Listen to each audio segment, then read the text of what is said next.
बच्चों, सुप्रभात।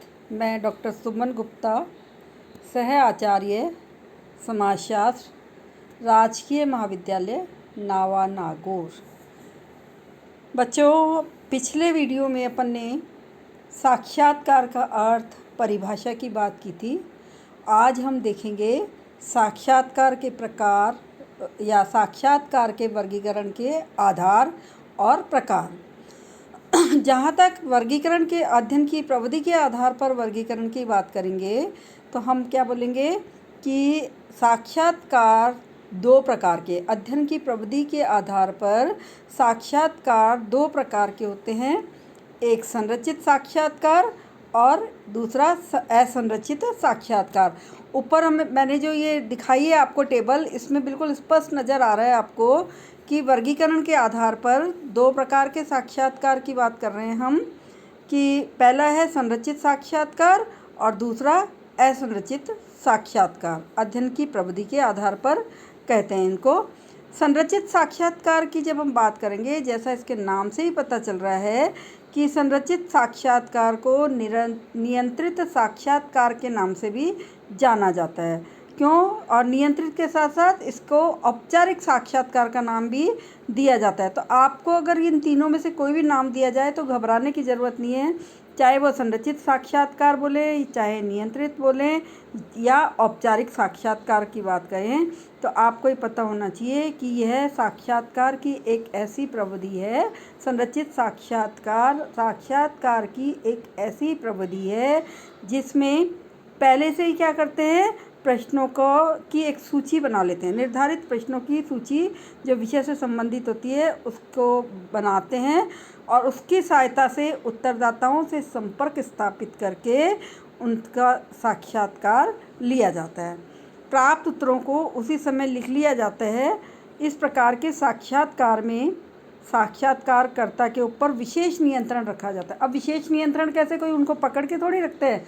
विशेष नियंत्रण का मतलब है कि पहले से प्रश्न, बहुवैकल्पिक प्रश्न, जिसको आप न्यू टाइप कहते हो, मल्टीपल चॉइस वाले प्रश्न कहते हो, तो उसमें क्या करते हैं, विषय से संबंधित प्रश्नों के उत्तर प्रश्न के सामने दिए जाते हैं।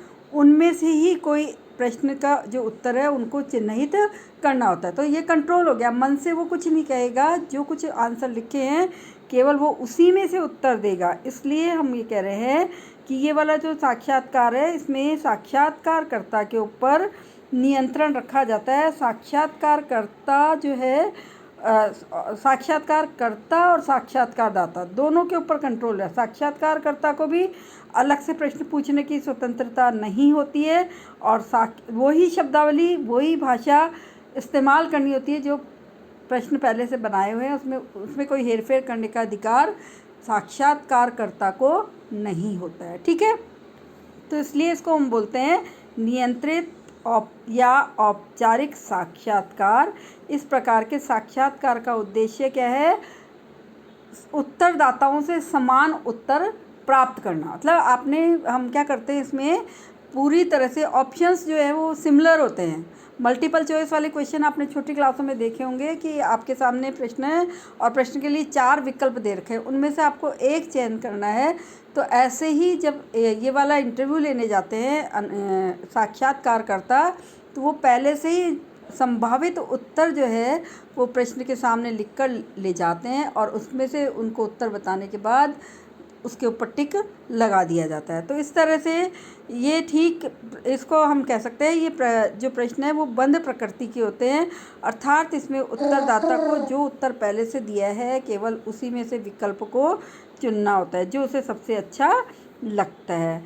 इस प्रकार के साक्षात्कार में पूछे गए प्रश्नों में एक निश्चित व्यवस्था का होना आवश्यक है तथा इस प्रकार के साक्षात्कार का उद्देश्य संपूर्ण अध्ययन में क्या करते हैं, एक रूपता बनाए रखने के लिए इस प्रकार के साक्षात्कार का आयोजन किया जाता है। इसमें उत्तरों को वैज्ञानिक आधार पर सारणीयन करके फिर क्या कर दिया जाता है, निष्कर्ष निकाल दिया जाता है। ये संरचित साक्षात्कार की बात अपन ने की।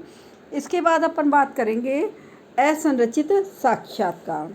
असंरचित, जैसा कि नाम से ही पता चल रहा है हमको कि असंरचित साक्षात्कार में साक्षात्कार में उत्तरदाताओं से विभिन्न प्रकार के प्रश्न पूछने के लिए साक्षात्कारकर्ता क्या होता है, स्वतंत्र होता है। और स्वतंत्र होने के कारण वो किसी भी तरह से जो भी विषय है उससे रिलेटेड प्रश्नों को पूछ सकता है।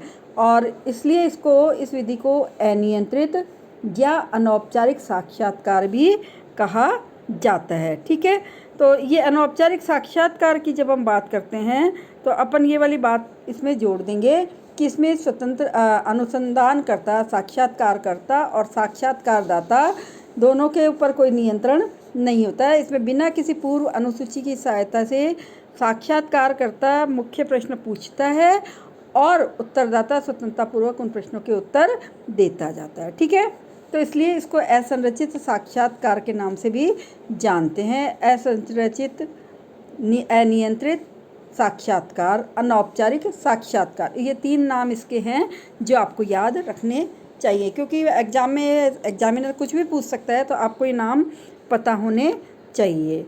फिर इसके बाद हम बात करेंगे कि ये जो साक्षात्कार है, इसमें साक्षात्कारकर्ता को थोड़ा सा बुद्धिमानी, चतुराई का भी ध्यान रखना होगा। बुद्धिमानी और चतुराई इसमें होनी ही चाहिए साक्षात्कारकर्ता में, इसलिए क्योंकि जो प्रश्न पूछे जाते हैं वो साइकोलॉजिकल उसका इफ़ेक्ट भी देखता जाएगा, इसलिए इस तरह की बात हम कह सकते हैं। असंरचित साक्षात्कार को 4 भागों में बांटा गया है। पहला, केंद्रित साक्षात्कार। नाम से ही पता चल रहा है कि केंद्रित साक्षात्कार के अंतर्गत अध्ययनकर्ता को किसी पूर्व निर्धारित विषय पर केंद्रित रहकर ही विभिन्न प्रकार के प्रश्न करने पड़ते हैं। मतलब एक विषय है, विषय से रिलेटेड ही सारे प्रश्न उसको पूछने होते हैं। फिर इसके बाद साक्षात्कारकर्ता जिन समाजशास्त्रीय प्राकल्पनाओं का निर्माण करता है उनसे संबंधित अध्ययन के पक्षों को ध्यान में रखकर ही किसी भी क्रम में किसी भी प्रकार के प्रश्न पूछने के लिए स्वतंत्र होता है। मतलब जैसे असंरचित में हम कह रहे हैं कि इसमें उत्तरदाता और साक्षात्कारकर्ता दोनों स्वतंत्र होते हैं। जैसा संरचित में तो बाध्यता थी, लेकिन यहाँ क्या है, साक्षात्कारकर्ता अपनी विषय से संबंधित उत्तर प्राप्त करने के लिए साक्षात्कार में उत्तरदाता को अपने विचारों को एक विशेष ढंग से व्यक्त करने की पूरी स्वतंत्रता दे देता है। लेकिन फिर भी साक्षात्कारकर्ता को बहुत चौकन्ना रहना होता है और वो ये प्रयास करता है कि उत्तरदाता अध्ययन विषय से इधर उधर ना भटके, क्योंकि भटकते ही फिर गड़बड़ हो जाती है। इसलिए उत्केंद्रित साक्षात्कार का उद्देश्य उत्तरदाताओं के अनुभव के आधार पर प्राकल्पनाओं को विकसित करना होता है। ठीक है, इस प्रकार के साक्षात्कार का प्रयोग सबसे पहले मर्टन और उसके सहयोगी पैट्रिसिया केंडाल ने किया। आपसे ऑब्जेक्टिव प्रश्न में 1 नंबर के प्रश्न में ये पूछा जा सकता है कि केंद्रित साक्षात्कार का प्रयोग सबसे पहले किसने किया, तो आप बता देना। मर्टन और उसके सहयोगी पैट्रिसिया केंडाल ने सबसे पहले इसका प्रयोग किया था। इस तरह के साक्षात्कार का उन्होंने एक बड़े जन समुदाय तथा व्यक्तियों पर रेडियो, फिल्म अथवा पत्रिकाओं का सामाजिक और मनोवैज्ञानिक प्रभाव जानने के लिए इस विशेष प्रकार के साक्षात्कार का उपयोग किया था। और इसके पक्ष में, साक्षात्कार के पक्ष में उन्होंने कुछ तर्क प्रस्तुत किए थे। उस तर्क की भी हम चर्चा कर लेते हैं यहाँ पर। उन्होंने कहा इसका प्रयोग उन व्यक्तियों पर होता है जो एक विशेष निश्चित परिस्थिति से पूर्ण संबंध रखते हो। मतलब केंद्रीय साक्षात्कार में केवल वही साक्षात्कारकर्ता होते हैं, साक्षात्कारदाता होते हैं जो उस विषय से संबंधित होते हैं। दूसरा अपन कहेंगे इसका संबंध उन परिस्थितियों से होता है जिनका विश्लेषण साक्षात्कार के पूर्व में ही किया जा चुका हो।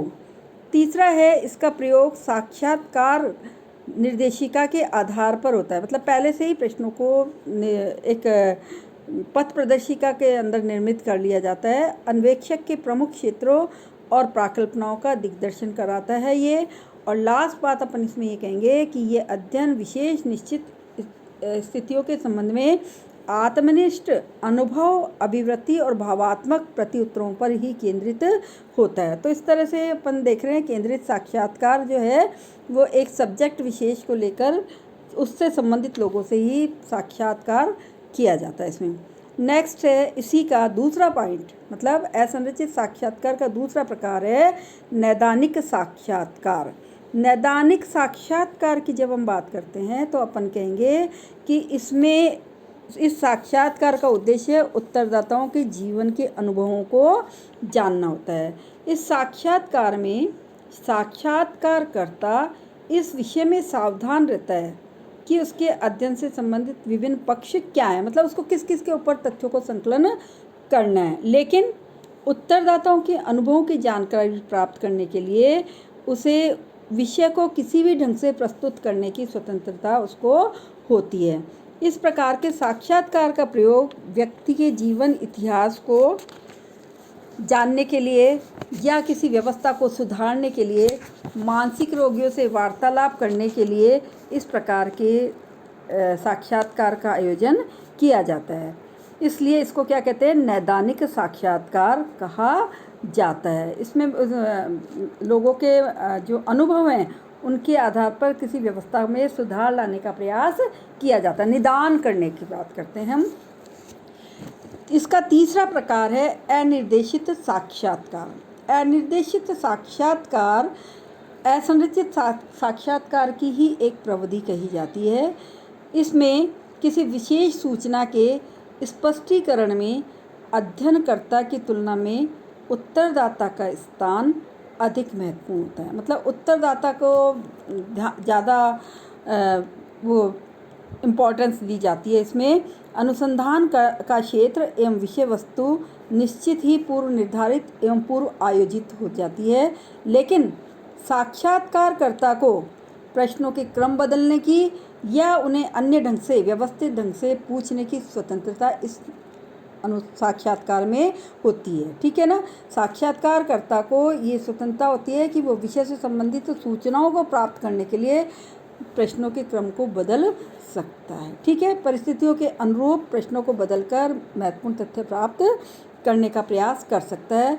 तो इस तरह से अपन कहेंगे कि अनिर्देशित साक्षात्कार के अंतर्गत साक्षात्कारकर्ता एक विशेष विषय पर उत्तरदाता से प्रश्न करता है, उसके द्वारा दिए गए उत्तरों को प्रभावित करने का प्रयास नहीं करता है। मतलब वो जो दे रहा है उसको बीच में रोका टोकी नहीं करता। वो जो कह रहा है उसको कहने दिया जाता है और बोलने के लिए और प्रोत्साहित किया जाता है। हाँ, आपने बहुत अच्छी बात बताई, ये तो पहले से पता ही नहीं था। इस तरह से उसको मोटिवेट किया जाता है। अपनी सहमति और असहमति की बात नहीं करता वो। उत्तरदाता अपने विचारों को किसी भी प्रकार की असहमति अथवा आलोचना की चिंता किए बिना स्पष्ट कर पाता है, इससे क्योंकि उसको मोटिवेट किया जाता है। ठीक है। तो ये हुआ अनिर्देशित साक्षात्कार। इसी का नेक्स्ट प्रकार पुनरावृत्ति साक्षात्कार। इसका मतलब ये है कि असंरचित साक्षात्कार का एक अवगुण यह है कि प्रश्न करने एवं उत्तर देने में अध्ययनकर्ता और उत्तरदाता दोनों स्वतंत्र होते हैं। तो कुछ महत्वपूर्ण तथ्य क्या हो जाते हैं, भूल जाते हैं, विस्मृत हो जाते हैं। इस स्थिति में ये जरूरी हो जाता है कि साक्षात्कार की पुनरावृत्ति की जाए, क्योंकि दोनों कभी कभी वार्तालाप करते करते विषय से दूर चले जाते हैं। तो ऐसी स्थिति में महत्वपूर्ण तथ्यों को जाने बिना ही साक्षात्कारकर्ता आ जाता है। तो इसलिए जब किसी समस्या के विषय में उत्तरदाता से एक से अधिक बार संपर्क स्थापित करके तथ्यों की जानकारी प्राप्त की जाती है तो उसको क्या कहते हैं हम, पुनरावृत्ति साक्षात्कार, रिपीटेशन। ठीक है। नेक्स्ट जो है वो है सूचनादाता की संख्या के आधार पर वर्गीकरण। इसमें हम दो प्रकार के साक्षात्कार की बात कर रहे हैं। पहले एक तो व्यक्तिगत और दूसरा सामूहिक साक्षात्कार। व्यक्तिगत साक्षात्कार, पर्सनल इंटरव्यू की जब हम बात करते हैं तो हम ये कहेंगे कि जब साक्षात्कारकर्ता एक समय में एक ही व्यक्ति से साक्षात्कार करता है तो इसे कहते हैं क्या है, व्यक्तिगत साक्षात्कार। ये साक्षात्कार सबसे अच्छा होता है क्योंकि इसमें वास्तविक और निष्पक्ष सूचनाएं एक स्वतंत्र माहौल में गोपनीय तरीके से गोपनीय तथ्यों को एकत्रित किया जा सकता है। ठीक है। तो ये हो गया आपका व्यक्तिगत साक्षात्कार। किंतु इसमें हम ये भी कहेंगे लेकिन कभी कभी अत्यधिक संपर्क में आने के कारण यद्यपि हम कह रहे गोपनीय सूचनाएं मिल जाती हैं, लेकिन कभी कभी उत्तरदाता से लगातार साक्षात्कारकर्ता और साक्षात्कारदाता जब लगातार एक दूसरे से मिलते हैं तो कभी कभी इसमें पक्षपात की संभावना भी बढ़ जाती है। और दूसरे प्रकार का जो साक्षात्कार इसी का वो है सामूहिक साक्षात्कार। जैसा कि नाम से पता चल रहा है कि इस प्रकार के साक्षात्कार में एक से अधिक व्यक्तियों से एक साथ साक्षात्कार किया जाता है समूह में बिठाकर। इसमें हम कहेंगे कि साक्षात्कारकर्ता एक स्थान पर अध्ययन समूह के विभिन्न व्यक्तियों से सामूहिक रूप में मिलता है, प्रत्येक प्रश्न के लिए उत्तर के लिए सभी व्यक्तियों को प्रेरित करता है, मोटिवेट करता है और व्यवहारिक रूप से समूह के नेता से प्रश्न किया जाता है। यदि उसके उत्तर को अन्य व्यक्तियों को भी मौन स्वीकृति प्राप्त होती है तो ये मान लिया जाता है कि पूरे समूह की इसमें सहमति है। तो मतलब जब समूह के माध्यम से बड़े समूह का अध्ययन किया जाता है तो उसको हम बोलते हैं सामूहिक अध्ययन। आधुनिक समय में इस प्रकार के साक्षात्कार का प्रचलन अधिक बढ़ता जा रहा है क्योंकि इसके द्वारा कम समय में अधिक से अधिक व्यक्तियों से संपर्क स्थापित कर लिया जाता है, अधिक से अधिक व्यक्तियों के विचारों को जान लिया जाता है। लेकिन इस साक्षात्कार की एक कमी है, इसमें गोपनीयता का अभाव पाया जाता है। यहाँ जो भी है उत्तर गलत भी दिए जा सकते हैं। समूह के नेता के द्वारा गलत उत्तरों को भी लोगों की मौन स्वीकृति मिल जाती है क्योंकि जब समूह के लोग ये सोचते हैं हमारे समूह की इसमें कहीं कमी उजागर हो जाएगी तो वो जो नेता बोल रहा है वो उसी की बात को मौन स्वीकृति प्रदान कर देते हैं। तो इस विधि में एक दोष यही है कि इसमें पक्षपात की संभावना और गोपनीय तथ्यों की का मिलना थोड़ा सा कठिन हो जाता है। तो इस तरह से बच्चों आज अपन ने ये साक्षात्कार के 2 प्रकार किए हैं। आगे हम कल करेंगे अध्ययन के उद्देश्य के आधार पर वर्गीकरण। आज के लिए इतना ही। धन्यवाद।